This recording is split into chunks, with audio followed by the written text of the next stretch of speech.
Buenos días. Vamos a dar comienzo a la clase de esta mañana, que tiene algo especial. Es una continuación de lo que venimos exponiendo acerca de la familia Joyce, ¿verdad? El día pasado completaba algunos aspectos de su biografía con comentarios y pasajes del libro de Brenda Maddox. Voy a tirar de ese mismo hilo hoy para centrar una cuestión que nos interesa en la clase de hoy. Vamos a hablar de una pieza dramática escrita por Joyce que se llama Exiliados, pero más allá de esta pieza dramática de la que nos va a hablar un dramaturgo, Pablo Fidalgo, vamos a tratar de ver qué importancia tiene la cuestión del exilio, y del exilio no solamente hacia el continente, es decir, hacia un lugar geográfico, sino del exilio interior en la obra de Joyce. De esto vamos a tratar un poquito, y para centrar el tema comenzaré la exposición aproximándoos a esta materia fundamental en los temas explotados por Joyce, que es el exilio, los exiliados, y después le daré la palabra a Pablo Fidalgo, que nos ha grabado un vídeo exponiendo su punto de vista como dramaturgo también de esta pieza dramática. ¿De acuerdo? Bueno, como sabéis, sobre Joyce se ha escrito tanto y es imposible leerlo. Para introduciros en este asunto, me parece que uno de los autores que más lo han tratado, sin ser naturalmente el único objeto de su estudio, pero sí que le han dedicado en alguna de sus obras, por ejemplo, Joyce, El oficio de escribir, Giorgio Melchiori dedica muchos comentarios a la cuestión del exilio. Y voy a leeros un párrafo en el que centra un poco todo el asunto del que vamos a tratar esta mañana aquí. Dice lo siguiente, en este libro que se llama Joyce, El oficio de escribir. Dice, a pesar del énfasis juvenil, las afirmaciones son sinceras, sobre todo si se tiene en cuenta cuándo fueron escritas. Son anteriores a la estancia romana de Joyce.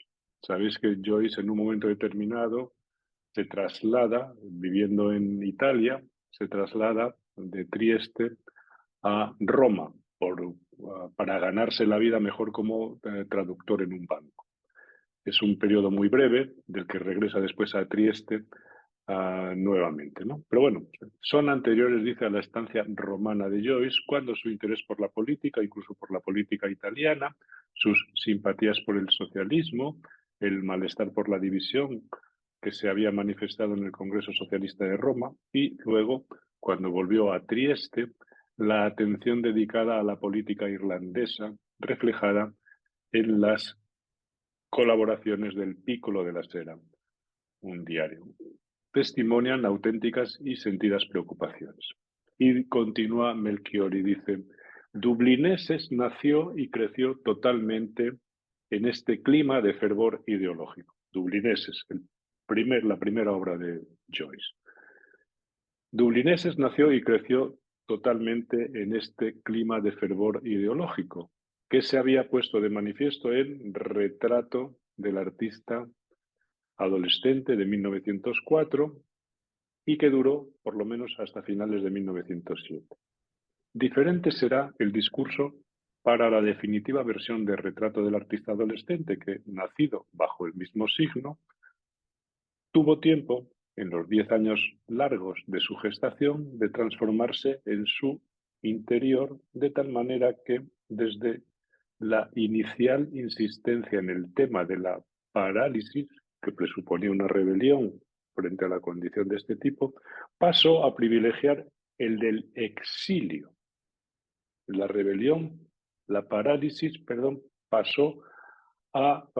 se desplazó hacia el interés por el exilio, progresivamente transportado desde el ámbito existencial al estético. Es decir, algo que él había vivido en sus propias carnes, ¿verdad?, se traslada también como reflexión estética. De medio con el que escapar de la parálisis ideológica. El exilio aparece como un medio para escapar de la parálisis. El exilio pasa a ser, continúa este autor, Melchiori, pasa a ser condición vital para el artista y para la creación de la obra de arte. Fijaros cómo este autor entonces, la cuestión del exilio, la experiencia del exilio, en su opinión, se convierte en una condición vital para el artista, no solo para Joyce, sino para muchos artistas. Bueno, y continúa en otro párrafo más adelante, dice, los temas esenciales de Ulises están implícitos en todo cuanto se ha dicho. La búsqueda del padre, uno de los temas esenciales de Ulises, Stephen Dedalus a la búsqueda de un padre, en este caso representado por Leopoldo Bloom, la búsqueda del hijo, la relación al revés, ¿verdad? Viceversa, y el exilio. Y continúa, la Odisea es la historia de un viaje, el viaje de vuelta a la patria de la cual el héroe ha permanecido durante mucho tiempo exiliado. Ya sabéis que Ulises es una versión un poco singular, se puede decir así, de la Odisea homérica. En Ulises, los tres temas indicados, el padre, la búsqueda del hijo y el exilio, son las razones que mueven a sus protagonistas en su viaje a través de Dublín, la patria de la que están exiliados y que van buscando con figura de padre o de hijo, es el reconocimiento y la aceptación de su naturaleza física de hombres. Bueno, espero haber acertado a elegir un breve comentario, en este caso de Melchiori, sobre el asunto del exilio, y veis cómo va más allá de un traslado geográfico de un lugar a otro, por las razones que sean, sino de una experiencia interior que tiene mucho que ver también con la condición vital del artista. Un comentario más. Una de nuestras antiguas residentes, en este caso de residentes de psicología clínica, Rebeca García Nieto, que era un cerebrito, supongo que lo sigue siendo, era número uno en todo lo que hacía, número uno PIR, en fin, una chica muy lista. Y escribió, yo creo que todavía cuando era residente con nosotros, y si no, lo publicó al año siguiente de terminar la residencia, un texto sobre Joyce que se llama James Joyce, un funámbulo en el litoral. Y os lo voy a mandar el texto si queréis leerlo, porque tiene mucho que ver con esto que trataremos hoy. Y el texto comienza con lo siguiente. Dice, la escritura y el exilio salvaron a James Joyce de desarrollar una psicosis clínica. Es una afirmación muy contundente, sin duda, ¿verdad?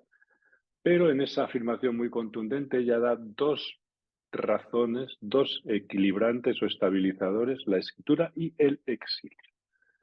Entonces, probablemente tengáis ganas de leer este texto, que os lo mando al grupo de supervisión para que lo podáis leer. Y dice después, en otro momento del texto, Rebeca dice, los libros de Joyce describen diferentes clases de separación. La escritura era para él una forma de exilio que cumplía una función idéntica a su huida de Irlanda.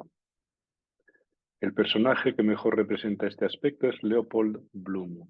Este permanece en el exilio sin abandonar su propia patria. Es decir, es verdad, está exiliado, es un judío que vive en Dublín y está exiliado, pero permanece en su propia patria. Bloom es retratado como un vagabundo que no puede acceder ni a su propia casa ni a su propia mujer.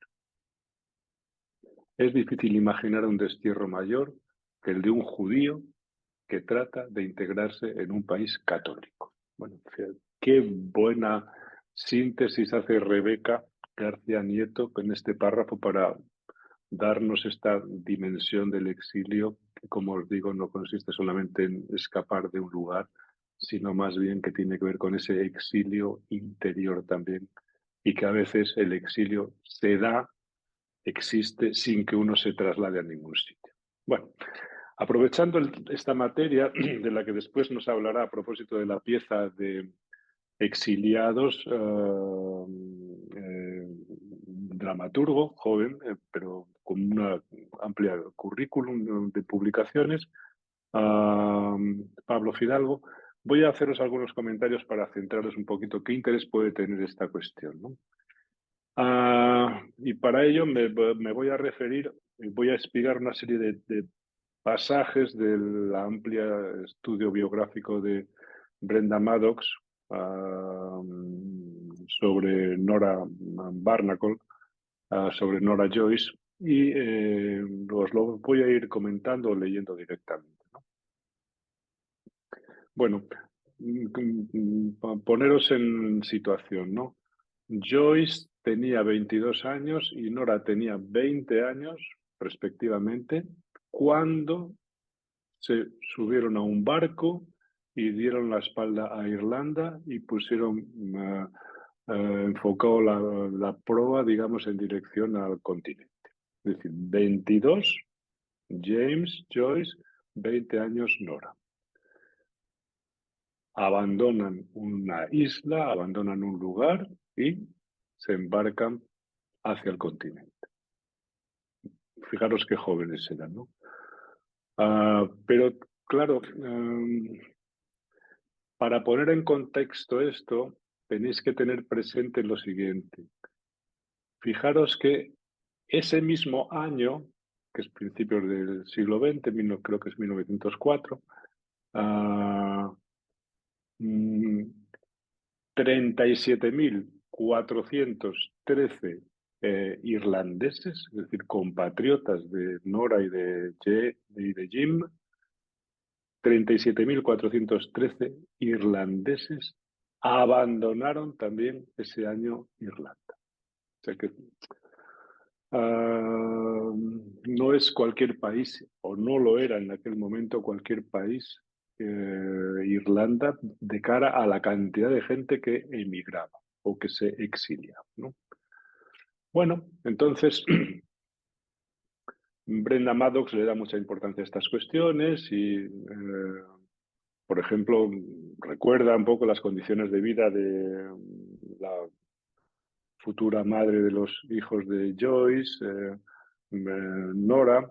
Por ejemplo, dice que en 1904 la casita en la que vivían mm,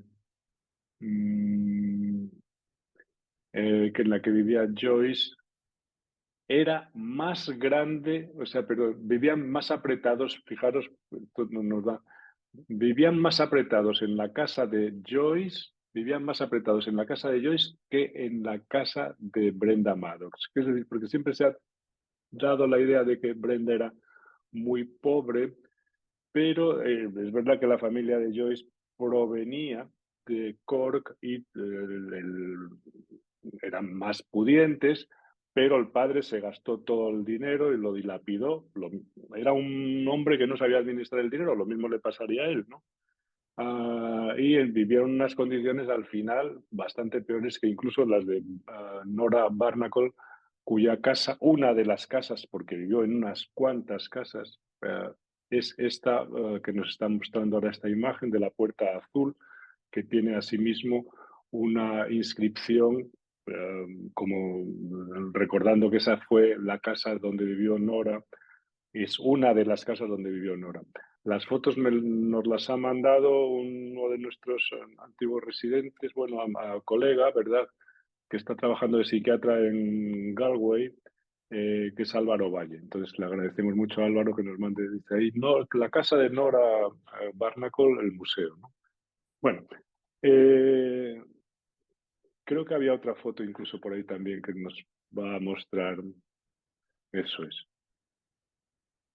Bueno,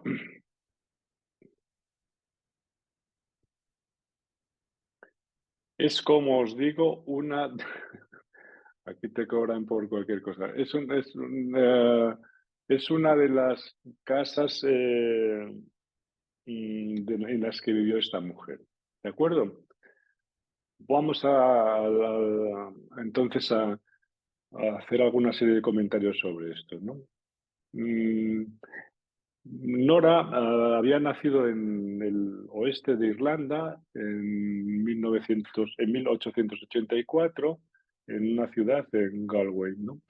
Era esta ciudad una ciudad que se describe como una ciudad de mendigos, de viudas y de huérfanos, y se contaban sus viviendas entre las peores de Europa. O sea, era una ciudad pobre y tenía además mucha relación histórica con España, ¿no?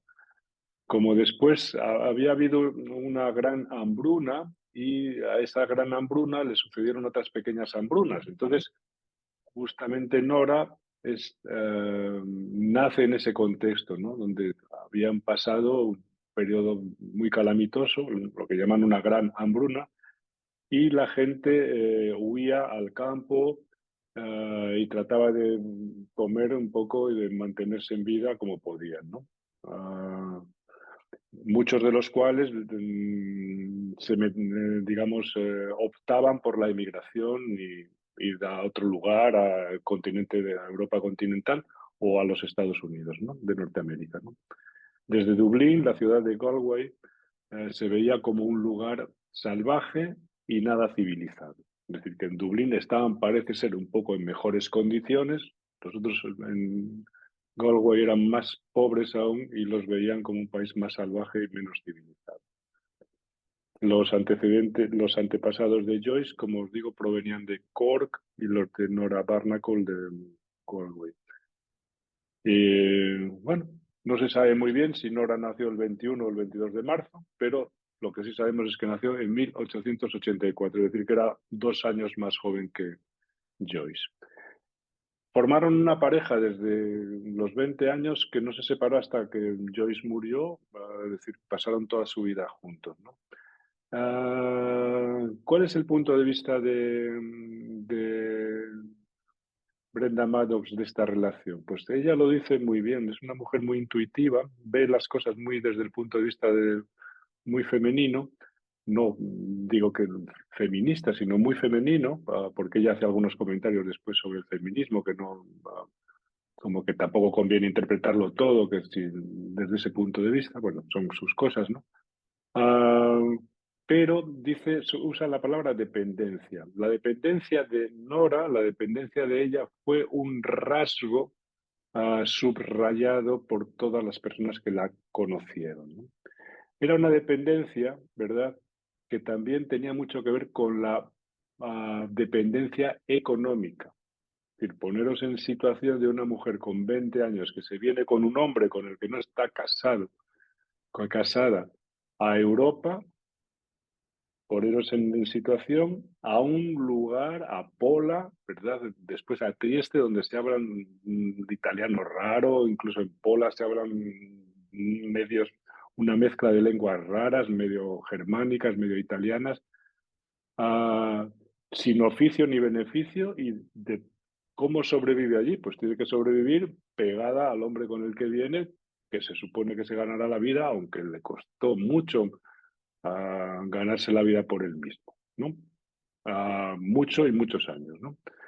Es decir, que hay ahí una relación que hay que tener también estas variables, por decirlo en términos matemáticos, estadísticos, en cuenta. Esta dependencia es una dependencia también que no por un arrebato, por un enfado, puede decir, mira, que te dé muchas morcillas que yo me voy. No, no, no. Hay esta cuestión también de la supervivencia, ¿no? Ellos se trasladaron inicialmente a Pola, que está a unos 250 kilómetros al sur de Trieste, y allí comenzaron su vida en unas viviendas de mala calidad y en unos barrios pues, bastante céntricos, pero las peores viviendas de los barrios céntricos, ¿no? Eh, Comenzó Joyce a trabajar en una de las escuelas para dar clases de inglés, del Berlitz, una de las academias más prestigiosas, y bueno, pues ahí fue el hombre también sobreviviendo como podía, ¿no? Ah, no tenían certificado de matrimonio, de manera que cuando tenían que pedir algún trabajo, alguna cosa, les pedían siempre el certificado de matrimonio, o después cuando nacieron los hijos, y Joyce siempre encontró alguna solución para trampear cómo dar ese paso y que no fuera obstáculo el hecho de ver que estaban conviviendo sin haberse casado.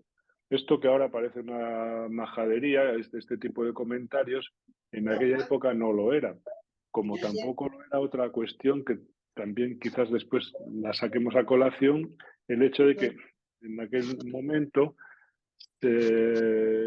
como dice Stanislaus Joyce en alguna de sus obras, estaba muy mal visto que las parejas tuvieran relaciones sexuales antes de estar casadas. Es decir, que aunque las tenían, quienes las tenían, eso no se podía decir de ninguna manera, porque eso pesaba mucho, se puede decir así, en el destino de esas personas. Es decir, que eso era algo que pasaba, se puede decir así, quedaba como un secreto, ¿no? Hay uno de las personas que conocieron entonces, Franchini, eh, cuenta una serie de cosas, dice, voy a leeros el pasaje este, dice, aunque teñidos de hipérbole los recuerdos de Franchini y la envidia italianas que contaminaron a los antiguos amigos de Joyce cuando éste se hizo famoso, probablemente no estaban muy lejos de la realidad. 2 puntos. Harapiento y andrajoso como un mendigo, Joyce se arrastraba con aire imperturbable, arrastraba una maleta que parecía una hiena que hubiera perdido el pelaje. A través de todas sus rendijas colgaban cosas que ondeaban con la brisa, pero que él no se molestaba en meter dentro. La señora Joyce, que se mantenía un poco apartada, casi perdida, bajo un sombrero de paja de ala ancha y un abrigo de hombre que le llegaba hasta debajo de las rodillas, era como un montón de pingajos. Erguida e inmóvil, desplazaba la mirada de un hombre a otro, sin sombra alguna de expresión en su rostro. Y dice Maddox, erguida y móvil. Así sobrevivió Nora aquel día y a tantos y a todos los problemas que sobrevendrían después. Erguida, pero también hundida en sí misma. Se demostraría que esa fue la mejor defensa contra Joyce. Erguida e inmóvil. Es decir, esta mujer va trazando una semblanza del perfil de Nora muy interesante, y una de las preguntas, naturalmente, que recorre toda su biografía es cómo aguantó esta mujer a este hombre, que la mantenía unida a él, ¿no? Otro de los comentarios tiene mucho que ver con el asunto de que Nora era una mujer, como sabéis, con escasos estudios o iletrada, y claro, ¿qué hacía que esa mujer viviera con un escritor y que estuviera siempre entre papeles, entre escritos? Voy a leeros algunos pasajes relacionados con esto que son muy sustanciosos a mi manera de verlo. No toleraba, dice, Nora toleraba como podía los escritos de Joyce, porque tenía la esperanza de que algún día lo que escribía les permitiría llevar una vida de ricos en París. Es decir, que ella veía a través de los libros que supuestamente su marido escribiría, su pareja, y publicaría, porque entonces no había publicado nada, salvo alguna crónica en algún periódico, con todo eso podrían llegar a ser ricos y vivir en París. Nora aprendió muy pronto a manipular la dependencia en propio provecho y a sobrevivir de alguna manera con esa manipulación al, digamos, a su pareja, a James Joyce, ¿no? Por otra parte, hasta mucho más tarde no se casarían, ¿no? Nora tenía una serie de sueños de vida familiar, de poseer una hermosa casita con cortinas, con muebles, tener vecinos. Y estas eran las cosas que ella hubiera anhelado, parece ser, ¿no? Pero Nora también había oído que Joyce le había dicho. Es una frase muy directa, ¿no? No ha habido nunca un ser humano que haya estado tan cerca de mi alma como tú. Es una declaración de lo más sentida, ¿no? Porque Joyce no era un hombre de declaraciones amorosas, ni te quiero, ni te amo, ni nada de esto, ¿no? Pero bueno, no ha habido nunca un ser humano que haya estado tan cerca de mi alma como tú. Esto le decía, le escribió Joyce en una carta. Una de las muchas razones, o de las varias razones por las que Nora nunca abandonó a Joyce, a pesar de haberlo intentado en unas cuantas ocasiones, ¿no? Era que disfrutaba de una vida que a ella en el fondo le atraía, ¿sí?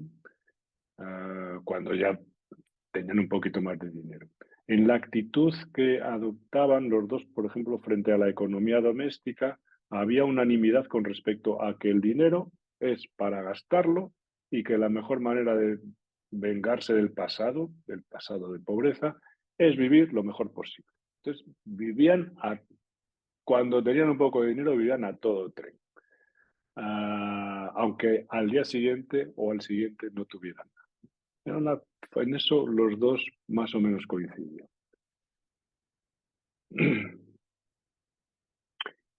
Como os decía antes, ¿qué pensaba ella del oficio de escritor, de creador y tal? Nora, dice Brenda Maddox, no entendía mucho todo ese asunto de escribir, ¿no? Eso se refleja muy bien en la siguiente frase. Fijaros, le decía a Joyce, pero hay que desperdiciar todo ese papel, preguntaba, ¿no? Joyce escribía y le decía, pero hay que desperdiciar todo ese papel. Joyce se comparaba mentalmente a Heine, a un escritor, a una artista con una amante rústica, ¿no? A medida que transcurrían los meses, la añoranza iba en aumento y Nora y Joyce se sentían cada vez más deprimidos y se irritaban mutuamente, una vez llegados a Pola, ¿no? Joyce se daba a la bebida con creciente asiduidad. Menudeaban las discusiones, las mismas debilidades de su padre, y que estaba condenada a largas horas de espera, incluso a años de soledad, etcétera, etcétera. Hay un reproche que está muy bien captado también, que el padre de Nora, por supuesto, era un bebedor profesional, como tantos y tantos irlandeses, y su pareja también lo era. Pero el padre nunca fue violento, tampoco Joyce, ¿no? Eran, digamos, de ese tipo de bebedores que no daban una muy mala vida, digamos, a sus partners, a sus esposas o parejas, etc. No así como John Stanislaus Joyce, no sé dónde tengo la biografía de Costello, que era un hombre que le dio muy mala vida. Luego os leeré un pasaje de Joyce tremendo sobre... Le dio muy mala vida no solo a su mujer, a May, sino a toda la familia, y probablemente eso es lo que la llevó a la tumba tan joven, a su mujer, es decir, a la madre de Joyce, a la mala vida de este hombre bebedor, ¿no?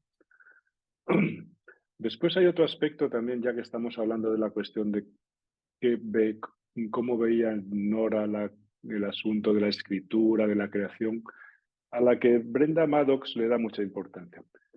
Situaros en esto. Vosotros, supongo que no sé si habéis leído Ulises, pero el último de los capítulos se conoce como el monólogo de Molly Bloom. Y el monólogo de Molly Bloom, bueno, Ulises está redactado, cada capítulo tiene un estilo distinto, etcétera, etcétera. Bueno, el monólogo de Molly Bloom tiene algo de especial, y es un poco sorprendente cuando uno no ha leído ese tipo de literatura, que por otra parte es Joyce el que la inicia, ¿no? Porque es y el intento, por así decir, de transcripción de lo que puede pensar una persona, en este caso una mujer, ¿verdad? Cuando está acostada y durante los minutos antes de dormirse, ¿no? Entonces ella va pensando y eso más o menos Joyce trata de transcribir el pensamiento de esta mujer, Molly, por ponerlo en palabras, ¿no? Y la manera de poner en palabras eso es, él no usa ningún tipo de puntuación, son frases encadenadas una detrás de otra sin puntuación ninguna. Entonces, cuando, claro, los estudiosos se han preocupado mucho de decir, ¿y este tío por cómo dio con este tipo de estilo literario, de forma de redacción o de estilo, ¿no? Entonces, lo que propone Brenda Maddox es lo siguiente, es que esa era en realidad, por supuesto, hay una de las inspiradoras del personaje de Molly Bloom es Nora, su mujer, claro, su pareja, ¿no? Entonces, Brenda Maddox lo que dice es que esa manera de escribir es justamente la manera con la que Nora redactaba las cartas que escribía a Joyce, por ejemplo, o que le escribía a sus a familiares, etcétera. Y es verdad, si tenéis curiosidad por leer algunas de las cartas de Nora, veis que no pone ningún punto en ningún sitio. Ella escribe tal como va pensando y así lo pone todo por escrito de un tirón, ¿no? Y eso cree Brenda Maddox que debió de ser la primera indicación que él tuvo, o la primera reflexión que tuvo para poder redactar toda esa especie de torrente cálido de palabras, sin puntuación alguna, que una mujer apasionada y a punto de caer dormida volcaba en las cartas, ¿verdad?, que ella escribía a veces, ¿no? Ah, Hay un estudioso, Philip Herring, que considera que Nora es la principal influencia estilística del largo monólogo interior de Molly Bloom, con el que Joyce concluye, como os decía, Ulises. Eso lo piensa Herring y lo recoge también Brenda Maddox, que también lo suscribe. Muy bien. Con respecto de nuevo al tema del exilio, ¿verdad? Los Joyce estuvieron, tanto James como Nora, siempre en movimiento, nómadas, ¿no?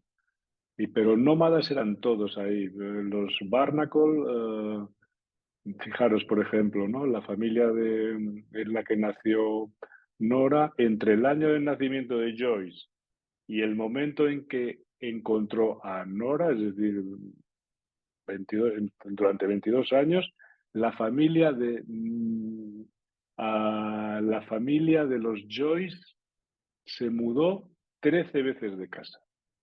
O sea, 13 veces en 22 años, fijaros. Pero también se mudaron muchas veces los Barnacle. O sea que no sé si era una cosa continua en la gente de aquellos tiempos, pero fijaros, cambiarse 13 veces de casa, en el caso de Joyce, del centro de la ciudad de Dublín a la periferia y al arrabal, es decir, cada vez en condiciones mucho peores. Perfecto.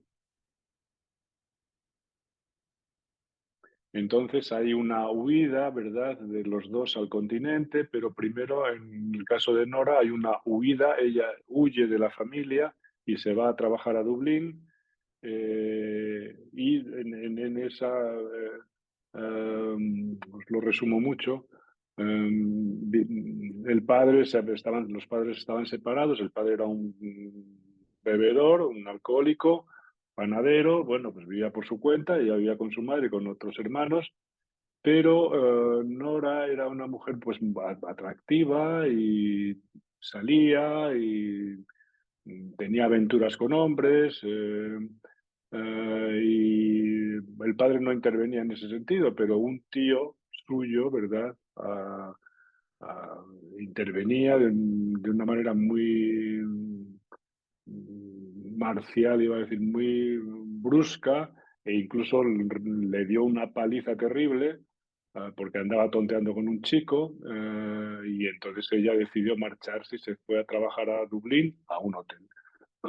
Y allí es cuando conoció a los pocos días a Joyce. Y Joyce ya rápidamente empezaron a salir, etcétera, etcétera, y a planear poco a poco la salida de Irlanda y la llegada al continente, ¿no? Bueno, en fin. mm,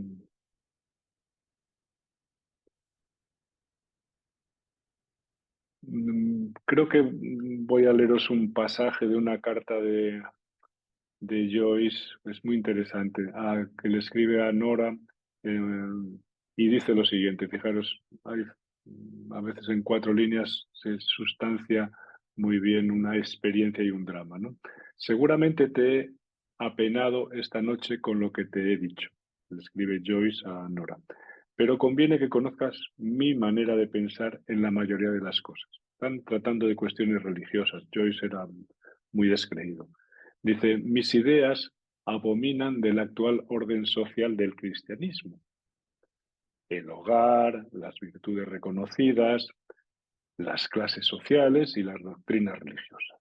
Abominan de todo eso. ¿Cómo puede gustarme la idea de un hogar?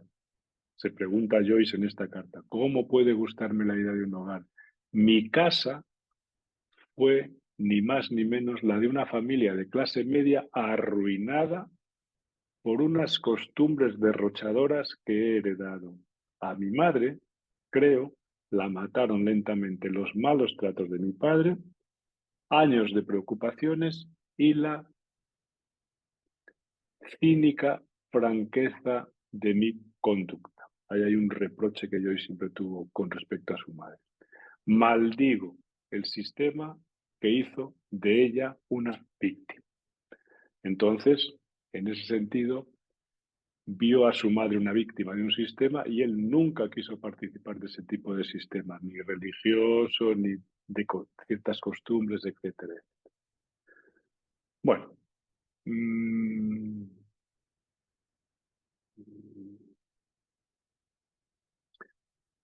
otra cosa que puede interesaros también, Joyce decía que su pareja, que Nora tenía un nombre ibseano, es decir, a él le gustaba mucho el teatro de Ibsen y resulta que tenía una predilección especial por la fonética, por los sonidos, etcétera, etcétera. Entonces ese nombre le sonaba muy bien y ah, le llamaba mucho la atención, ¿no?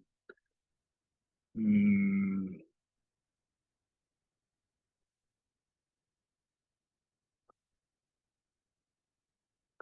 bueno, el próximo día que me centraré ya directamente en Lucia Joyce, os contaré más detalles sobre el nacimiento de los hijos de esta pareja, Giorgio y al año siguiente Lucia y todas las penurias que pasaron.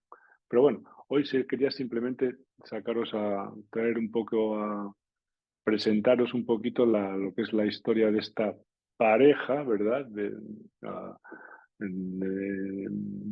la relación de Joyce y de su pareja, de Nora Joyce, y toda la cuestión del exilio. Recordad, entonces, antes de darle la palabra a la grabación que tenemos de Pablo a Fidalgo, recordad que cuando hablamos de exilio, nosotros dedicamos unas jornadas de la otra psiquiatría las llamamos así, exiliados, justamente para enfatizar no tanto el asunto de las personas que tienen que abandonar su hogar o su tierra por motivos políticos o por motivos económicos, etcétera, o de ideas incluso, o religiosos, ¿no? Sino para enfatizar el exilio interior que todos tenemos o que todos experimentamos, o el hecho de que en el fondo todos somos exiliados, ¿no? De nosotros mismos, ¿no? Tiene distintos frentes y distintas ondas o derivadas, ¿no? Pero da la casualidad, ¿verdad?, de que el exilio y la creación son temas muy cercanos, ¿no? Y que hay algo en la creación que tiene que ver con el exilio interior o con el exilio. En este caso, en el caso de Joyce, el exilio de la tierra, de la patria, del lugar, y también un exilio interior, un salirse fuera de sí mismo o desdoblarse a sí mismo, ¿no? Bueno, y esto es un poco lo que quería comentaros. Ahora, si Jolut nos tiene preparados el, el texto de Pablo Fidalgo, a Pablo os lo presento muy rápidamente. Pablo Fidalgo es de 1984, ¿verdad? Nació en 1984, es escritor y creador escénico y también ha trabajado en ocasiones como gestor cultural. Actualmente ha publicado 8 libros, el último de los cuales es un libro de poesía, se llama Vivir sin nada y acaba de salir en una editorial que se llama RIL. Ah, la mayor parte de su producción es dramática, las obras de teatro buscan una reconstrucción de la historia a partir de las vidas o de vidas anónimas y de relatos que han sido silenciados. La última pieza en concreto escénica, que se llama la Enciclopedia del Dolor, esto que no salga de aquí, la Enciclopedia del Dolor, esto que no salga de aquí, un texto que se publicará en abril, habla justamente, fijaros qué interesante, os recomiendo que estéis atentos a la publicación, habla justamente de los abusos y de la violencia en los colegios religiosos de España.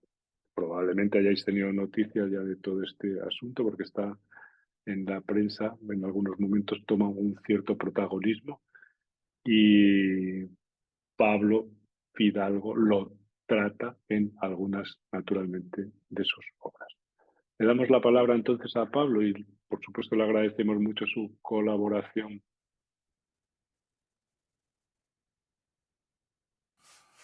Hola, buenas tardes. Soy Pablo Fidalgo y bueno, voy a intentar hablar un poco sobre Exiliados de James Joyce. Exiliados es una pieza que Joyce escribe en 1915 y que se publica en 1918. Y bueno, he trabajado a partir de la traducción de Javier Fernández de Castro, que para mí, que está en Bruguera, se publicó en los años 80 y creo que es la mejor versión que hay en castellano de la obra. Bueno, para empezar, quizá está bien decir que Joyce claramente revolucionó la novela con Ulises y con otras cosas, pero que en la poesía y en el teatro, que también cultivó, quizá no logró llegar a esos niveles de excelencia, ¿no? Eh, y sobre el título de la obra, bueno, voy a contar antes de nada de qué trata esta obra.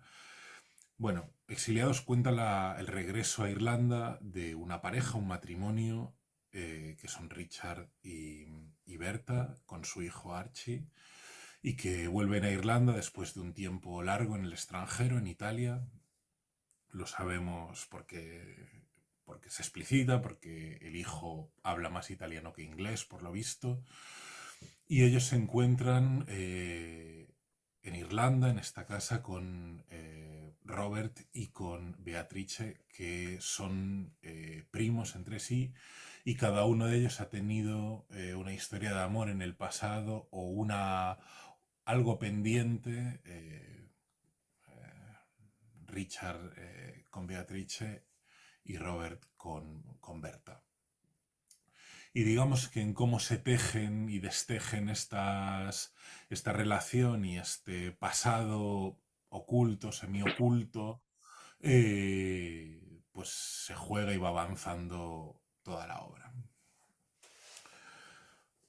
El título Exiliados, claro, parece que se refiriera a los que vuelven, pero según vamos leyendo también nos damos cuenta que exiliados en esa pieza están todos porque todos están fuera de sitio, lejos de su propia vida, lejos de sus deseos, quizá porque todo ese paisaje irlandés de principios de siglo, pobre, ultracatólico, pesado, lleno de lluvia, lleno de dolor, pero sobre todo eso, de pobreza y de miseria moral, parece que los aplaste, ¿no?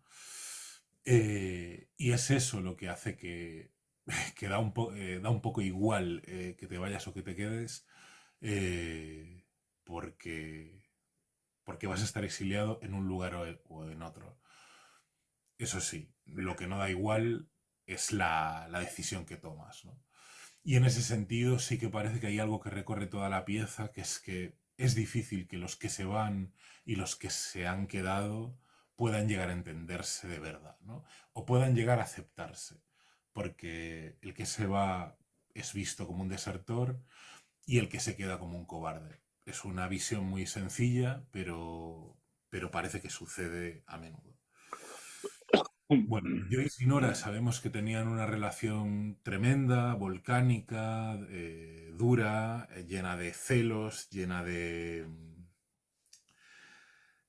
cartas fuertes, perversas, ¿cómo podríamos llamarlas? No lo sé, pero llena de vida al mismo tiempo, ¿no? Llena de proyectos y donde la obra de Joyce parece siempre como el objetivo final de esa relación, ¿no? De todos sus viajes, de todas sus penurias, de toda su pobreza, de todo lo que han pasado. Y yo creo que algo de todo eso se va filtrando también en Exiliados, ¿no? Eh, Joyce, aunque rompe con Irlanda y rompe con su educación católica, o por lo menos intenta romper con toda esa idea de la culpa, se siente culpable por poner su obra por encima de todo, por haberse llevado a Nora, una chica de clase baja, que parece que en muchos momentos no está a su nivel, y tiene miedo todo el tiempo de estar haciendo las cosas mal. Eh, y al mismo tiempo siempre tiene miedo de que su vitalidad y su deseo y el deseo de la pareja se muera o se duerma o entre en una fase, se estanque. Y parece que esa es la obsesión eterna de Joyce, ¿no? Cómo, cómo revitalizar, cómo llenar de vida la vida y cómo encontrar las estrategias para renovarlo todo y para no seguir eh, la moral dominante, ¿no? Y la mediocridad y todo eso y toda esa mentira en la que o en esa vida de un montón de cosas sin decir o de deseos sin decir o de verdades sin decir en la que viven muchas personas. Bueno, hablo de esto porque creo que todo ese paisaje es en el fondo el que están exiliados. Por otro lado, para mí, exiliados, hay algo muy fuerte que siento que no se acaba de resolver y por lo que no funciona, ¿no? Que, que acaba, o sea, Joyce decía que Exiliados era una comedia y, y aunque sea un drama, es verdad que era una comedia, tiene algo de comedieta, tiene algo de juego inútil, de juego demasiado enrevesado, de juego confuso, donde parece que las personalidades no están del todo bien diseñadas, ¿no? Pero en todo caso, a mí no me interesa mucho si un personaje está bien construido o no, si el conflicto es interesante o no, sino que esa manera de presentar, me venía una frase que es como que Exiliados es un amasijo de culpas, de deudas, de malentendidos y de rumores, ¿no? Parece que eso es Irlanda para Joyce. Y, y él intenta moverse ahí, intenta crear un sentido dentro de de todo ese mal que encuentra en Irlanda, pero yo siento que acaba devorado un poco por todo ese paisaje y seguramente porque no es capaz todavía en ese momento de resolver su relación con su origen y con todo ese peso que hablábamos antes de la moral católica, de la culpa familiar, de la muerte de su madre. En algún momento se dice que la muerte de su madre ha sido culpa suya, ha sido culpa de él porque se ha ido, porque los ha abandonado, ¿no? La culpa del abandono. Bueno, y desde luego hay cosas que sí están bien, que sí que funcionan, y que es como, como Joyce dibuja y cuenta cómo al exiliado le cuesta mucho, eh, cómo le cuesta volver. Antes decía, le cuesta, es imposible, ¿no? La comunicación del exiliado cuando vuelve a su país. Es imposible que esa relación sea natural y ya sea normal, porque se ha tenido que ir seguramente porque el lugar no lo admitía o no le gustaba. O no se gustaban, ¿no? Y entonces todo el tiempo vemos que los que se quedaron, en este caso Robert y Beatrice, todo el tiempo intentan atraer a esta pareja de nuevo a Irlanda, ¿no? Ofrecerles cosas, decirles que como si ahí estuviera la verdadera vida, como si ahí aún tuvieran algo que hacer. Y contra eso, lo que me parece que ocurre es que aparece ese quinto personaje que parece que no tiene casi ninguna importancia en la obra, que es Archie, que es el hijo, que ya habla en italiano, ¿no? Y todo el rato está usando sus palabras en italiano. Parece que el italiano ya ha sustituido el inglés. Sabemos que para Joyce el lenguaje lo es todo, lo sabemos por Ulises, lo sabemos por el Finnegan's Wake, y que su hijo hable ya italiano ya señala toda la diferencia, toda la ruptura. O sea, es una ruptura, una fractura sin vuelta atrás con Irlanda, ¿no? Bueno. Cuando Joyce publica Exiliados, en realidad ya sabe que no va a volver a Irlanda, porque su último viaje es en 1912, si no me equivoco, y ya no vuelve nunca a Irlanda. Vive en Zúrich y después en París, después vuelve a morir a Suiza. No vuelve a morir, pero va a Suiza y muere. Eh, y parece que hay algo de testamento, de, de suma final de toda esa denuncia, de todo ese rencor, de todo ese odio profundo hacia lo que representa esa moral irlandesa que decía antes, esa moral católica que en Irlanda es en ese momento predominante y muy difícil de rebatir, muy difícil de atacar, ¿no? Y al final lo que impresiona mucho de la vida de Joyce, también están exiliados, eso, es la determinación, ¿no? Como él se va muy joven y se va para no volver, aunque vuelve pues para montar el cine cuando ve que el cine es como el arte del siglo XX y que en Irlanda todavía no había cines. Bueno, vuelve de alguna manera a buscarse la vida y porque la ruptura no es de una, no es inmediata. Eh, pero en esta obra sí parece que ya todas las cosas se van aclarando, sí parece que, que él tiene la vida en otro lado y que Nora y Joyce, que claramente son los personajes de Richard y Berta, con todos sus problemas, con todo su lío, en realidad están construyendo algo que es grande y que es superior a cualquier cosa que Irlanda les pueda dar.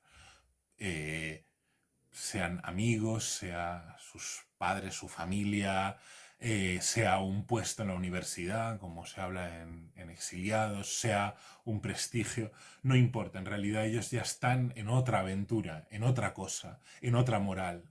Han conseguido vivir en una moral diferente, en un mundo diferente al de sus padres. Y esto me hace pensar mucho en Thomas Berger, eh, que siempre hablaba de esto, ¿no? El único objetivo de un ser humano en realidad solo tiene que ser vivir en un mundo diferente al de sus padres, con unas reglas diferentes al mundo de sus padres. Esto podría tener muchos matices, pero creo que no está mal para resumir la idea general de lo que es la vida de Joyce y que también seguro aparecen exiliados. Bueno, por otro lado, hay una idea con esta moral, ¿no? de- de cómo una nueva manera de pensar, una nueva manera de sentir y de existir desplaza esa pesadumbre, ese mundo hostil de colegio católico, de rígido que Joyce dibuja, ¿no? Y, y parece que hay algo en ese periodo, que es principios de la Primera Guerra Mundial, eh, que a mí personalmente me hace pensar en aquella idea y aquella frase de Gramsci que decía que cuando un mundo desaparece y otro mundo no ha acabado de nacer, ahí es donde nacen los monstruos. Y Joyce tiene algo monstruoso en su comportamiento, en cómo él se dibuja en Exiliados, en cómo se dibuja también en las cartas, en cómo trata a todas las personas casi como títeres o todo, consigue que todo esté al servicio de su obra. Entonces siempre hay algo doble, ¿no? Por un lado, su determinación es admirable y es impresionante, su determinación de creación, de levantar su obra contra viento y marea, y por otro, el uso de los demás, el uso de Nora, el uso quizá de sus hijos. Ahora pensaba mucho en Archie, que es este niño que en la obra es un niño, bueno, que cumple un papel, un niño que de lo único que sabemos de él es que parece muy despierto y que habla mejor italiano que inglés, y sabemos que ese Archie es su hijo Giorgio, que después, como su hija Lucia, pues acaban mal, ¿no? Digamos que los hijos de Nora y de Joyce no son capaces, por lo que sea, esto sería otra charla, de asumir ese exilio o que simplemente no saben a dónde pertenecen. Bien porque, sí, bueno, por lo que sea. No sé, me venía una idea también sobre Joyce y exiliados. Y es que Exiliados incorpora algunas cartas de Joyce a Nora, eh, algunos fragmentos de cartas. Y pienso que si Joyce hubiera hecho teatro, pues 100 años después en el 2015, o si hubiera escrito teatro en otra época, quizá hubiera vaciado el escenario, hubiera quitado todos los telones, todas las patas, no hubiera puesto escenografía, no hubiera, no hubiera pensado un vestuario, simplemente hubiera puesto un actor o se hubiera puesto a sí mismo con Nora, y hubiera trabajado sobre otro nivel de verdad que hay en su obra, que son esas cartas a Nora. Para mí, personalmente, las cartas a Nora son mucho más interesantes por ese nivel de verdad que manejan, y por cómo los deseos son ahí expresados, son ahí puestos sobre la mesa, por cómo se interpela al otro. Siento que el otro de las cartas es muchísimo más interesante que el otro que los otros de esta obra de teatro. Y, y bueno, en ese sentido sí veo como una línea entre exiliados y las cartas de Joyce de las que sabemos que vienen esta obra, para, para una posible puesta en escena de ese momento vital de Joyce, que al final creo que es lo que yo más rescato de esta obra.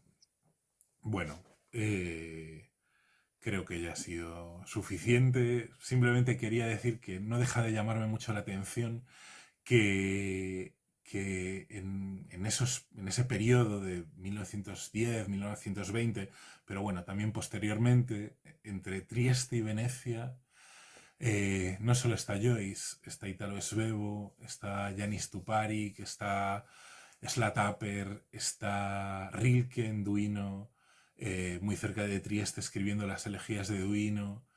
Y muy cerca, en Venecia, está Ezra Pound, que sería mecenas de James Joyce. En muy poco, en un muy poco espacio, en una zona muy acotada de Italia, aunque Trieste, bueno, ya sabemos que en esos momentos cambió de manos muchas veces, pero en ese Golfo del Adriático realmente pasó algo importantísimo, excepcional, por no nombrar también a los poetas en triestino. Pienso en, bueno, por un lado en Umberto Saba, que escribía en italiano, pero también en Virgilio Giotti, pienso en Biagio Marin, en toda esa riqueza de lenguas que se da en Trieste, que sin duda es decisiva para Joyce y para su entendimiento, para cómo él entiende el lenguaje y el dialecto, ¿no? Algo que tiene que ver con una idea de la lengua salvaje. Seguramente esa lengua todavía no aparece en Exiliados, pero bueno, esa geografía italiana, lo importante que ha sido para un montón de escritores italianos y no italianos, me parece fascinante pensarlo, ¿no? ¿Qué había allí? Bueno, muchas gracias, espero que no haya sido muy pesado y nada, hasta la próxima.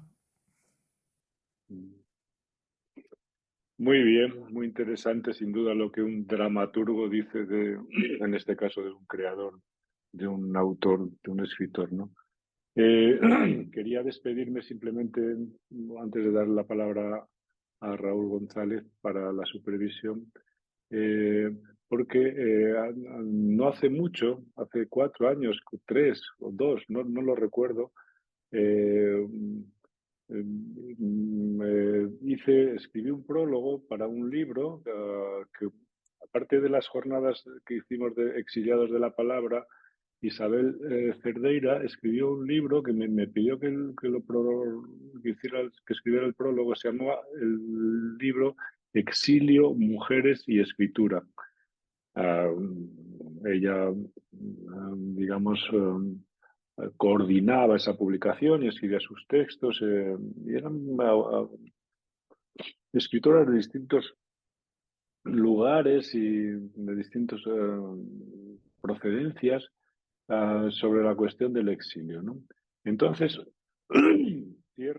cerramos la clase de hoy con unas palabras que escribí allí que resumen un poco lo que hemos planteado a lo largo de toda la clase de hoy y que hablan del exilio, no solamente del exilio exterior, sino principalmente del exilio interior, ¿no?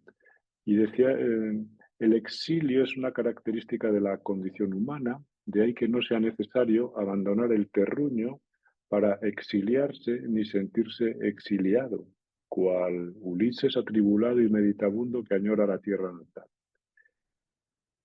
Hay también exilios interiores drásticos, de los cuales el más extremado es seguramente el que encarna el alienado o extranjero de sí mismo.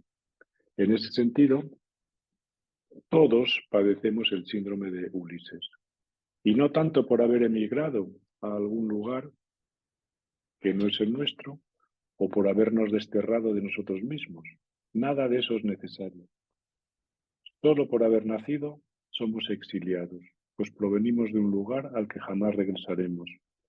Somos arrojados a un medio que nos es ajeno y debemos hacernos con un lenguaje extraño, adoptar una adoptar la familia forastera y sobrevivir a un mundo cuando menos siniestro. Según este punto de vista, todos somos exiliados y alienados, y de esa conjunción seguramente proviene la relación con la creación, a la cual los desterrados y los locos están más llamados que quienes hayan o hallamos un confort en la baldosa en la que vivimos y en la identidad en la que nos reconocemos. Bueno, con estas palabras que escribí para el prólogo del libro de Isabel Cerdeira, yo creo que ponemos punto final a esta clase. Y le agradecemos aquí públicamente a Pablo Fidalgo por su contribución. Hasta aquí llegamos.